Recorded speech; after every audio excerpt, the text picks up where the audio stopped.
Hey, welcome to Better and Better Psychology podcast. I am your host, M. Gary Neuman, with my wise psychotherapist daughter and co-host, Esther Neuman. Wonderful to have you. You can follow us on, I'm at M. Gary Neuman. Is that right, Esther? Yes. You keep this straight for me. At M. Gary Neuman.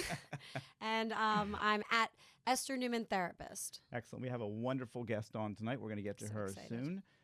Really, if you have any question about children, special needs, schools, she is inspirational. She's going to be wonderful. We get to her in one moment. We're so happy that she's here with us in the We're studio. excited. It's going to be great. So we always start off. What have you been thinking about psychologically, we like to start with a philosophically? little what thought. have you So, been thinking about? Since we're going to be talking about children, and so I was thinking about this idea that, as parents, we really want to, when our child is having a hard time, we want to rescue our child. We want our kids to have, right? We want them to be, we don't want them to be sad. We want them to have better lives, than we had in some form. And, but when we are going in and our child is having a hard time, when we rescue, we solve the issue, we really aren't it's not really the most helpful to them, because then we're solving their problem. And then life isn't like that. Life has struggle. Life has ups and downs. And really what we want to teach them is that when they're going through a hard time in life, they have somebody who's there for them. And so when your child is having a hard time, help them solve it. Help them themselves solve it, or just be there for them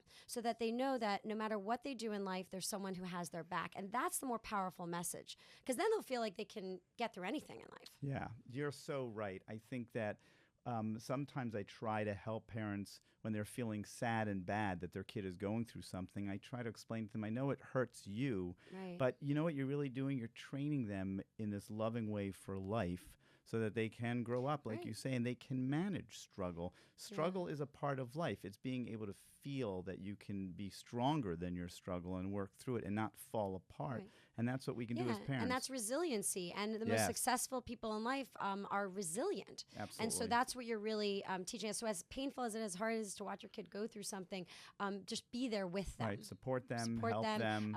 If they're having a hard time in school, get them the tutors, the support that they need Right. in some form, so that they know that their parents have their Right, back. right. If you just stand up for them and do it for them, then they Right. don't learn how to manage through these things. They got to be a Exactly. part of the process to the extent that that's possible. That's age. Yeah, age appropriate, of course. Okay, we're going to get on Let's to go. our wonderful guest, Dr. Nicki Salfer. Welcome, Nicki, to Better and Better Psychology. So excited So to be good here. to have you here. Finally. Yeah. I made it. So I'm going to give you a little intro. Nicki Salfer is the CEO of Tree of Knowledge Learning Academy, which provides services for special needs children. She's developed educational programs helping schools create safe environments for children, worked with school districts and private schools to develop better education for their students. She has many, many degrees, including an advanced graduate degree in psychology, an applied behavioral analysis, master's degree in special education, and most recently is the author of Fire Ready Aim, where she So discusses her journey. Welcome, Nicki. Thank you. I'm so excited to be here. Great. Thank you so much. Right. Nicki, you're an overachiever, but we're so happy that we get to talk to you. So many questions, and I think it's everybody, parents need to know your knowledge if you can download. But first of all, what are some of the greatest challenge, or is the greatest challenge for parents who have children with special needs? What comes to mind? What comes to mind is DABDA. It's that 5 stages of grief that they go through. And one of the things that Rick Lavoie, who is like the guru of special ed, he said that they go through it multiple times. Oh, wow. So you have, it could be at birth, it could be when your kid enters preschool, it could be when your kid enters kindergarten, and all the way through at the different stages and ages. And every time your child isn't according to their peer, you go through the 5 stages again. Wow. So you revisit it. And You have to- revisit it a lot. And another very complicated issue is that you and your spouse, or the father and the mother of this child, they don't all go through the stages at the same time. Right. So you can be in one stage and the father of this child can be at another stage. And that's also complicated. Yeah, I remember I read this statistic that parents with special needs have a higher rate of divorce and do you think that's why? That's part of the reason? Absolutely. I heard an amazing speaker who talked about having a child, and she said, we came to this word called dysregulated. And I would say to my husband because right now I'm maybe in the anger stage, so I'm dysregulated and I can't talk about it. And he would be like in the denial stage, everything's great. So those conversations are very difficult to have when you're in different stages and you're trying to plan for your child or talk about your child or deal with your child. So communication becomes difficult, and it also becomes difficult with anybody who's working with that child, because the professional comes in, right, and they have parents with two different they have a very views at the strong moment. focus. I started my career in working with children with cancer, and I really feel that there's a strong resemblance. I always have so happy that I had that experience, because surgeons would come in, right, who would be dealing with a child with a tumor, and they would come in and they'd be very focused, like, we got to get this tumor out. This is what's going to happen. Here's the chemotherapy. Here's the post, right? And parents would be like, oh my God, you just told me like the worst news ever. Right, But like they'd it be was nothing. like it was boom. nothing, like boom, right? Yeah. And I would say to the surgeon afterwards, like, do you have a heart? Like, did you just do? And he was like, no, No, you they don't. surgically took that out. They surgically We're gonna took that remove out, right? Yeah, but of course. And he would say, no, but I got to focus. Right. I know I can take it out. This is what's going to happen. I can see a greater picture, and I can't deal with the emotional. I know there's going to be other people who are going to deal with that. I just got to do this. Unfortunately and fortunately, some of the people that are working with your special needs child, they're very similar. They want to get them to read. They want to get them to be toilet trained. They want to get them to have a job. You know, they're very focused, but the parent is full of emotion and full of questions. And so a lot of times they're not on the same page either.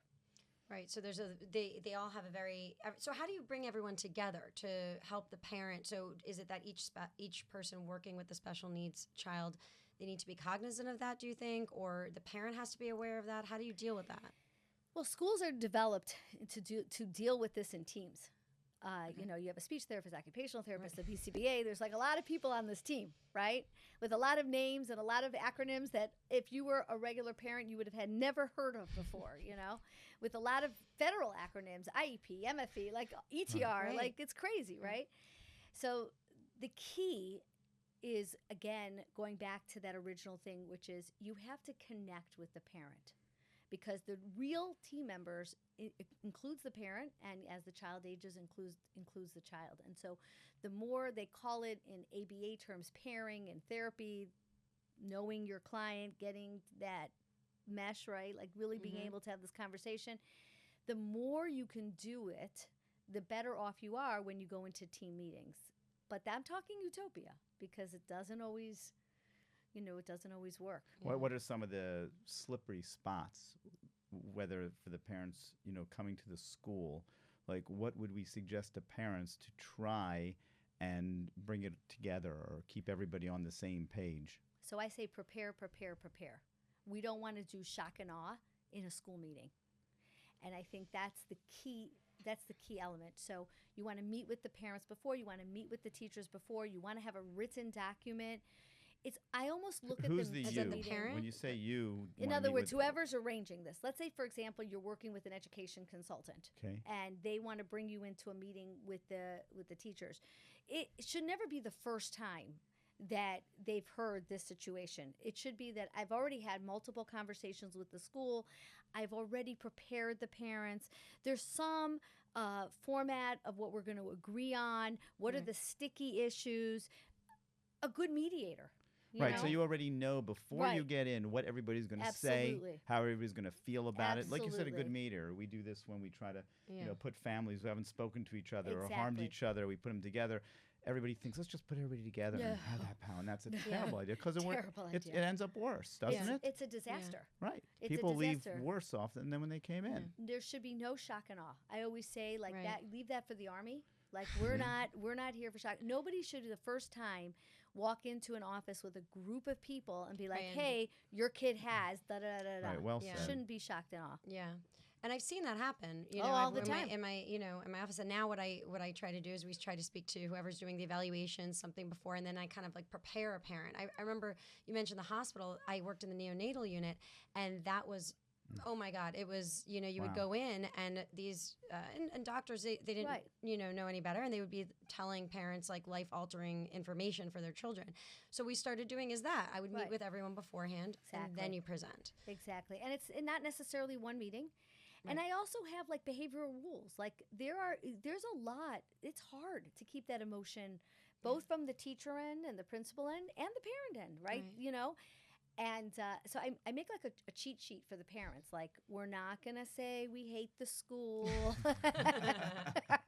That's a good one. We're not going to fight with our spouse at this meeting. Wow, that we're happens not like a lot, I bet. I give right. And we're, I give this where we're going to stay very focused. Here's the time element. What do you want to accomplish? What's the ultimate goal here? If it's just to talk, well, that's a lot of fun and we can schmooze, but that's not usually the case. What does the school want you to do? What are you agreeing to? You know, all of that has to be done before. So what do you suggest to parents? They don't have you in the meeting, which I think every parent should have you in the meeting. they have to prepare. They have to prepare. They have to prepare. They cannot go into these meetings unprepared. And I actually do suggest that whether it's a therapist that they're working with, you know, you have to understand something about the professionals. They don't have time to be your therapist. They may want to. The social worker of the school may want you as a client, but she has a half an hour, 30 minutes to discuss what we're going to do about this child.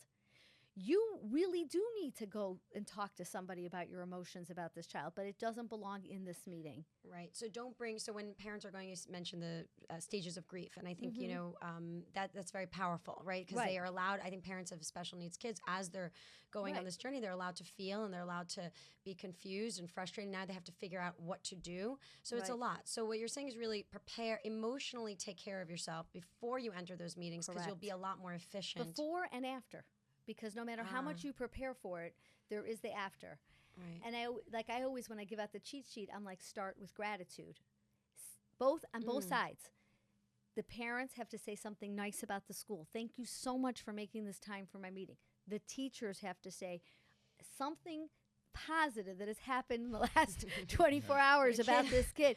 Because let's call a spade a spade. Who wants to hear bad things about their children? No. Nobody does. No parent, no matter what age. No, and I think people think that it's a negative. Like when and I do want to ask you about this, because a lot of parents, I think sometimes they're in denial. They're defending their kid because they find out their kid is dyslexic or some sort of special need. And in our work, I find it very empowering now that when we find out issues with children early on, it's fixable. We can work with the kid, with the children, if we have early intervention. But I don't know if a lot of parents know that. So how do you work with a parent who's in denial, who's frustrated, who's just, you know, being the best mama or papa bear and trying to protect their kids', you know, energy? So what I always say is, number one, you can't over-therapize your child. So let's just say you don't agree with the diagnosis. Let's just say you don't see what everybody else is seeing. And that could be.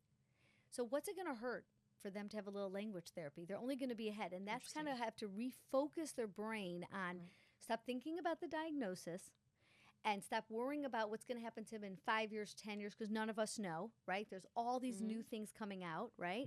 So we don't know what's going to be. We just literally have to figure out right now, is somebody going to have negative future problems because they had a little extra play therapy with a play therapist? No, right? So I have to like retrain their brain to think about therapy is not a fix in 24 hours. It's never going to hurt, right? It's even if you can't, you're in that space where you don't agree with what this professional is saying, but it's never going to hurt the kid, right? As long as you have good professionals. And the more, the better. All you're doing is giving your child a head start. We have a lot of terms for this, right? But in a regular kid, we're taking them to tutoring. We're giving them early math lessons. We're doing a lot of the same things. We just don't have a diagnosis attached to it. So all we're doing is, okay, you have this diagnosis, you agree, you don't agree, but we're going to go straight into the services. And the key thing is to focus the most on the services. What are you going to get? So once you get to services, because I do feel that that's hard for parents, because one diagnosis, there's a big swath within the context on the continuum of that diagnosis, right? So a parent hears a diagnosis, and then they can feel like it's pushed upon their kid, like that they're at the worst level. They're not at that level. They don't want to hear the diagnosis. So how do you help them feel okay with the diagnosis and help them understand that, hey, if your kid does better, or is it at the so-called low end, that's great. Don't be afraid of the diagnosis. Or do we stop talking about the diagnosis word over and over? Like what helps them? Because we don't no parent wants to hear Right. it over and over. So in my old days, right, we avoided the diagnosis at all cost. Okay. You know, like let's not even think about that. Let's just Right. go to tutoring. Get Let's just get services. services. Don't worry about it. Unfortunately, insurance companies and the way the educational system currently is in the federal government with all the protections of IDEA and the funding that you get in schools, it doesn't give us that leeway. You know, You have and to use the you have to diagnosis use to it, get you the know. services done. We actually have a really nice thing here in South Florida that from 3 to 5, they have this category, which they made up because it doesn't exist anywhere else in the country, called at risk. Like you're at risk and then you don't have to have a diagnosis. So parents are much easier willing to take that, like developmentally you're at risk. Then by 5, they have to go with the diagnosis. But everywhere else, there's a huge push right now for early diagnosis. And because the services that you get with diagnosis are way bigger, whether it be autism, which obviously is like the number one thing that everyone's talking about, but dyslexia too. Right. They're saying now that there's a verbal component of dyslexia you can see in 3-year-olds. Why wait till they're struggling in reading? Why not catch it when they're 3? Parents are like, what are you talking about? How could that be possible? But there's a lot of research coming out that you can see it in an oral way. So also what I tell parents is it's not a future. It's right now. Just think of it today. Services are going to help. You're going to get the right services, hopefully, and things will start improving. And don't worry about the future, but that's a very, very difficult conversation. Yeah, of course. What happens when the school, you as a parent, feel the school isn't getting it right or isn't working with you or, is more of an obstacle? Well, it depends. And by the way, or is every school's not made the same. Right. I mean, sometimes I tell parents, let's find the right school. I think sometimes there's parents who are trying to, put a circle into a square peg, and they just have to understand that school might not have the development. They're developmentally delayed. And the school is. the school And they needs to just get on track. are not on track. Do you find that, or now schools are much stronger, or Well, first, what should we look for? but we're talking about historical. Like somebody once said, I read this in a book. Like if you close your eyes and you look at 100 years ago of what a medical operation room would look like, and you look at what a medical operation room looks like today, Very different. You say, oh my God, it's vastly different. You go into most schools and you look at 100 years ago and you look at today, it's not that vast difference. You know what I'm saying? Right. So we haven't really grown that much. So we did, and technology obviously, and now we have this huge thing of AI that nobody knows what they're going to do with. And we are changing so dramatically in our world that every day is becoming something different. So, you got to feel a little bit for what's going on in the schools. They're trying to keep up, and they're trying to bring, and we still have a huge, financial disparity. So it's not an easy thing. And I also tell parents, number one, gratitude gets you a long way. Okay? Yeah. How you treat the people that are servicing your child, whether it be at school, whether it be in your home, they're just nicer, and it goes a long way. Like, did you give them chocolates? Did you say thank you? Yeah. I have found that most parents and most schools want to do the right thing. Yeah, it's true. That's and right. And Yeah. if you make them so frustrated because you're mean and you send mean emails, Or you're you're angry. threatening. I have Threatening. parents, they write these threatening emails, and emails, that's that's hard it. to overcome. Well, I think parents are so frustrated, and Sure. and they don't. I think parents don't realize, or some people don't realize that teachers, they work on very, very low salaries. Right. They are the most amazing people Right. on the on the Right. planet at the moment, Right. because they're still teaching. And Right. my mom was a teacher, my grandmother was a teacher, so people don't realize they work very hard and they're working long hours. The therapists are working long hours. So I think a lot of these therapists are really doing it because they love it, and so the gratitude when a parent is coming at them, it's very debilitating, and they love your kids. So now it's debilitating, and it's actually because of the amounts of lawsuits that are existing in both public and private schools. Most really good therapists will run, and I Interesting. think that's something that parents need to know. The minute they mention lawyer and lawsuit, you will not have any services for your child. And I don't think it's that much different in a medical situation. Right. Right. I think they Right. also run, Right. but they don't have a choice. Like you're in a hospital, they have to service you. But I have That's to a tell good you, point to be very good aware. point. You 'Cause gotta- you're chasing good you're people chasing- potentially away from helping your child. in my book, I discuss a case with a child for autism that came to my school. We are the ones who took him and told him to got him into a pediatric neurologist, got him the diagnosis. We thought we were doing everything right, okay? the parent then hired a lawyer. Everything went into lawsuits and federal court, and messy, messy. I learned a lot from it. You're here today. I'm here today. But one of the biggest pieces of advice, I didn't actually want to fight this. The board of directors ended up fighting a lot more than I was ready to settle, like from day one. Right. But one of the things that I learned, I had a mentor, and he said, Nicki, you can fight. You have amazing staff. Like, you're going to win the case in federal court. But I promise you, every one of your top people that work for you will not be working for you next year. And I was like, really? And he was like, and they were amazing. They were amazing witnesses. They talked about the love for the child. They talked about data-driven stuff. Boom, out the door. The next year, out the door. So I tell parents, you want to partner. Would you treat your partner this way? Right. Would you want to partner with somebody this way? Gratitude and niceness goes so far. Right. So when you're working with the schools, it's gratitude, kindness, really trying to help them be part of the team. Absolutely. Even when they fall short, you just you have to take care of your emotions and keep your eye on the ball. Correct. Trying to keep it. What does your child need at that time? Correct. And also education. You know, listen, it's like, you learned in COVID. One of the things we learned in COVID is that, like, parents are not teachers. like they're not cut out for this. Quickly. They learned it really quickly. More gratitude to the teachers. Exactly. Right. Exactly. And imagine if the regular kids how the special education kids did, right? Mm-hmm. So if you realize that, right, you do want to learn about it. You want to learn on what you can do to be helpful. There's hundreds of things that parents can do. But on the other hand, you don't want the education to be so great that you actually think you can do what the teacher's doing unless you want to. If you want to be the homeschooling teacher, by all means. Learn But how. if you don't want to do that, educate yourself, because you always want to keep educated. So many new therapies that are coming out. Yeah. It has changed. There's a lot of new medications that are coming out. So, whatever you choose, whatever way you choose, a lot of natural stuff. RFK is coming out.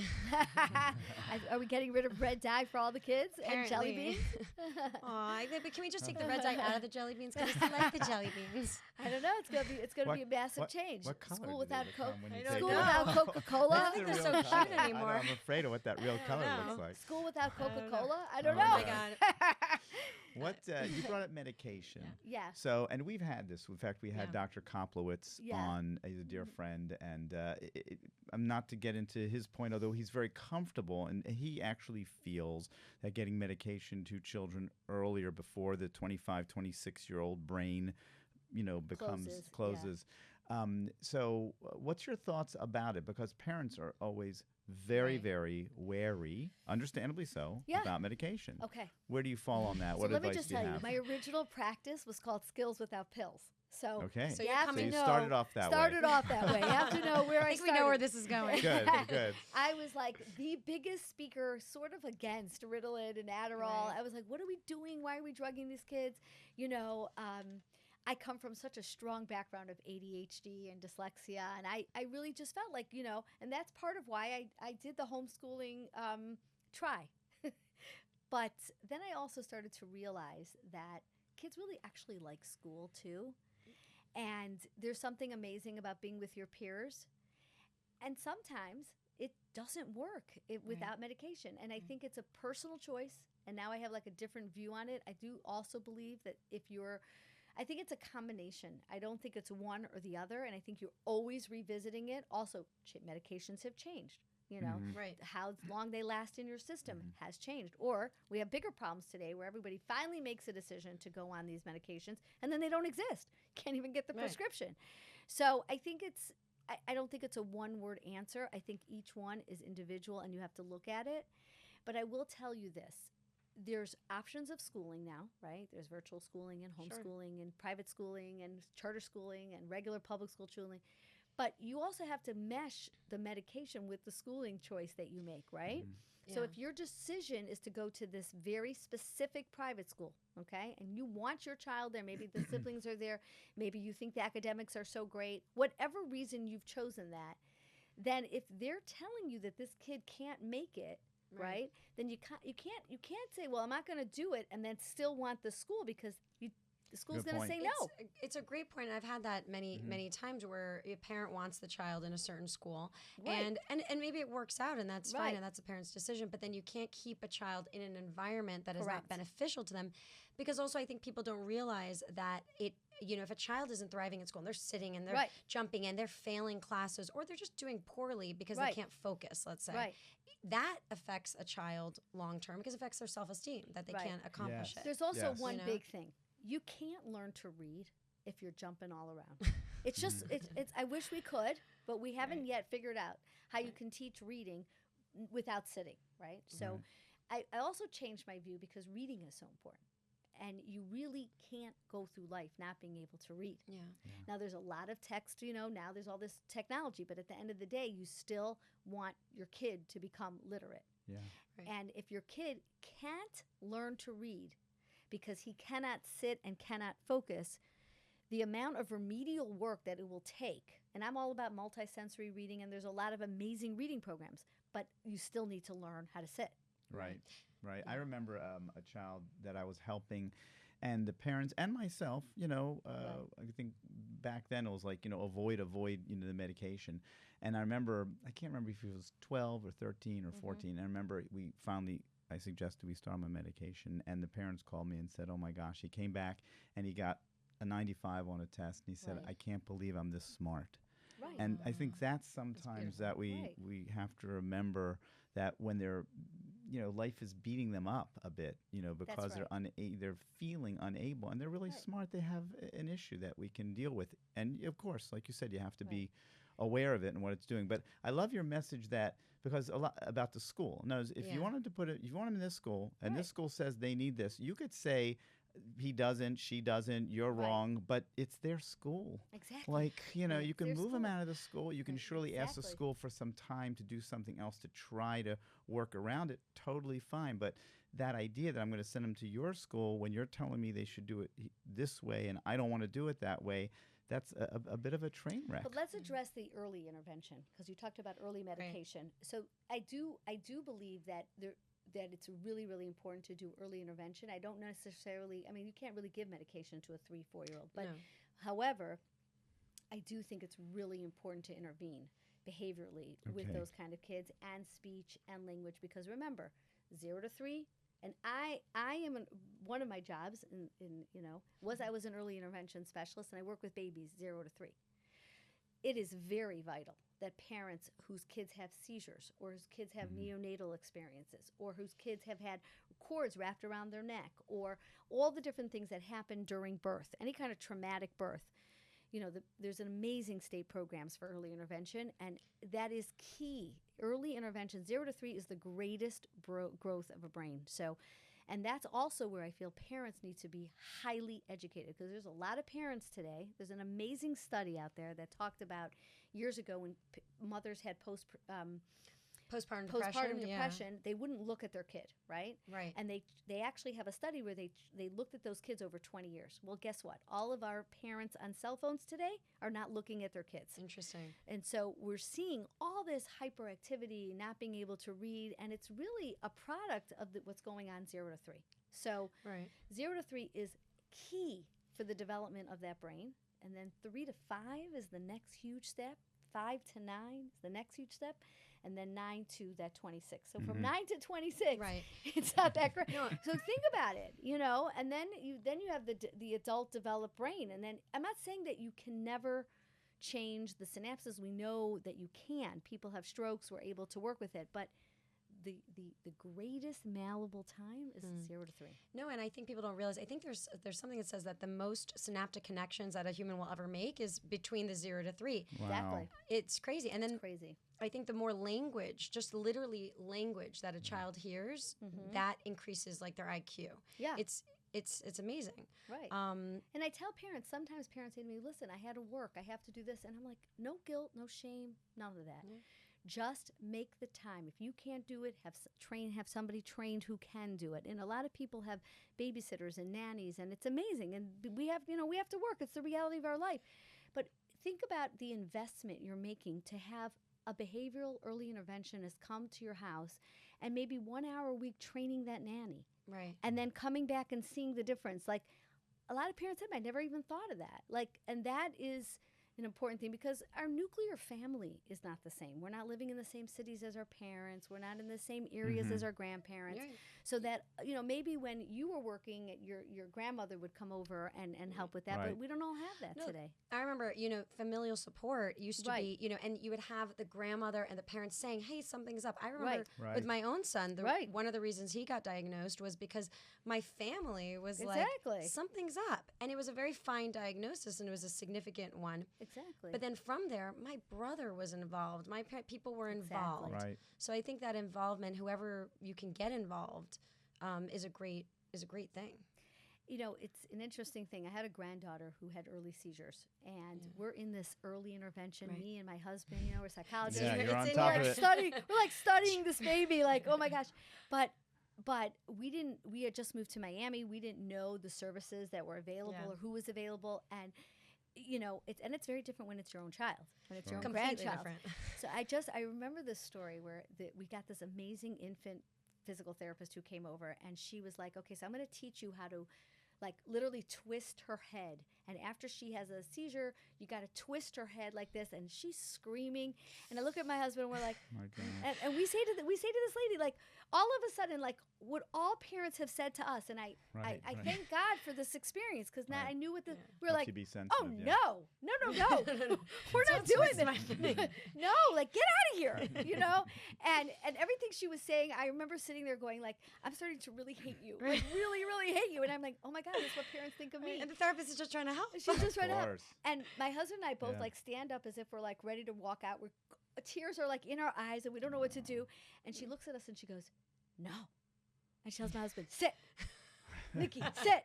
You're going to learn this because your daughter can't do this alone. Right. She cannot be the only one in this family doing this. I'm training all of you. So the beauty is that the more family you have around that can help you and be trained, because there's a lot of times where special ed parents are being trained by a behavioral therapist, but the grandmother's coming in and just being a grandmother, but it's not the right thing to do, right? So that whole training, nanny, grandmother, uncle, aunt, anybody that can be involved, the more, the better. Right. Amazing. Well, before I want to talk to you about your book, but I always like to, my dear friend Mr. Rogers, find your helpers. I always like to bring him in and find your helpers. Exactly. So, I remember when I got a certain negative, a doctor, bless his heart, he's amazing, but there was a negative about my son, like he wouldn't walk well. And I remember I called a friend, and she goes, no, we're going to get him walking really well. And you would never know it to this day. And I remember that both were very true, but having your friends, relying on friends and, your mom groups is very empowering when you go through that. So you're saying a key word, and that is hope. Hope. And that is the biggest, hope. That's what it was. She gave me hope. Most important. Every year I will go to a lecture of a parent with a special needs child. And I go, people say, why do you have to go? You work in them in the office. You're in 3 offices all across the country. Like, what do you need to see it? I said, no. It's very important for me to hear them just talk about their experience, because I am so focused as a professional that I forget sometimes that I have to be hope-bearing. I don't control the world. I don't know any. Right. At the end of the day, and whatever I think based on all the research that's out there, who cares? Right. There is hope. Well, there's a great, there was that great story where the little boy comes to his mom, and he brings a note from school, and the mom, she opens the note from school, and she opens it in front of him, and she says, oh my God, she reads it. Your child is so brilliant that we can't have him in the school anymore. He needs really special, he's so smart. Kid grows up, and he's looking through his, he's too smart for the school, right? He's too smart for the school. Right. He's too smart here. You gotta take him to private education, whatever. You have a brilliant kid on your hands. So the kid grows up, and mother passes, and he's going through her desk, and he finds this note. And he's like, oh, my mom kept it all these years. And he opens the note, and it says, dear Mrs. So-and-so, your child is, very below level, below average. He's essentially, we can't teach him anymore because he's not capable of learning. I think I think it's like Alexander No, Graham no. Bell or It was, something. it was I think Thomas Edison. Oh, Thomas Oh, Edison. there you That's go. it. Thomas There you go. Edison. And I trying to think who it was. And I love this Exactly. story because it's Right. literally a mother who said she just said, "No, you're a brilliant kid. Right. You're hope. I have hope." So I And- love you Wow. just said that because Great, that's Esther, where that's great. denial is so great. Right. Right? We love that So denial. that's why I tell that to professionals. A lot of times professionals like, oh, those parents are denial. I'm like, no, denial. helpful. It's very helpful sometimes. Again, it is a lot about attitude. But Yeah. I think that's one of the reasons that I wrote the book. Right. I wrote the book because it's Hope. such a struggle, and Yeah. you need hope, and you need to see the larger picture, like going through this. And I was running a special needs charter Yeah. school, and there was a lot of crazy, Yeah, your book is amazing, and it's wonderful, and it's like, you sit here today and you're like, yes, I got it. But the stories that you tell of the adventure and the struggles that you had to do just to really help other people, and the pushback that you received was unbelievable. You know what's crazy? It's still going on. Okay. That book starts in 1998 when I lose a child, a baby that Yeah. was born as a stillbirth, and I have this like grandiose idea that I'm going to start this organization and help the world, and you have. Yes. And I still sit in meetings like I did this week in a school district fighting for children Yeah. that are with autism, and I still get that pushback. And what's interesting is I brought my children in, as you guys are, like this father-daughter. And my daughter was sitting in the meeting, and she was like, afterwards, she was like very dejected. Like, I can't believe we just had that meeting. It was so common sense. Why did this happen? And I go, sweetheart, Did you read my book? did you read my book? Exactly. This is exactly. what goes on. So I think that I wanted to give hope to anyone out there who wants to start an organization, help kids. It ain't easy, but Right. please do it because children need it. And I also wanted to give hope to teachers because they have bad days too, Mhm. right? Mhm. And parents have bad days. Like, Yeah. so just it's going to be okay. You're going to get through it. And, I hope you laugh. And, key thing is, have a good muffin while you're doing it. Oh my gosh. Well, I want to say your book is inspirational as Thank you you. are. And really, we appreciate everything that you do for others and what you've developed through your life. You've touched so many people, and they're just better off because of you. So Thank you. we're very happy Hopefully to have God you. will give me the strength because that's at the end of the day. Like, it's one word, it's one thing that you say, and you don't even know what you say. Right. It's a ripple But, effect. a but ripple I think effect. that's your message, is that it doesn't Right. end. Life is challenging. Ongoing. And everyone always wants to think that I'm there and then it's going to be easy. It's not about easy. It's about doing your Right. meaningful work. And that comes with a lot of curveballs and a lot of detours. And you And just be keep caref- following the path. Right, and be careful of professionals who tell you that they're giving you a cure.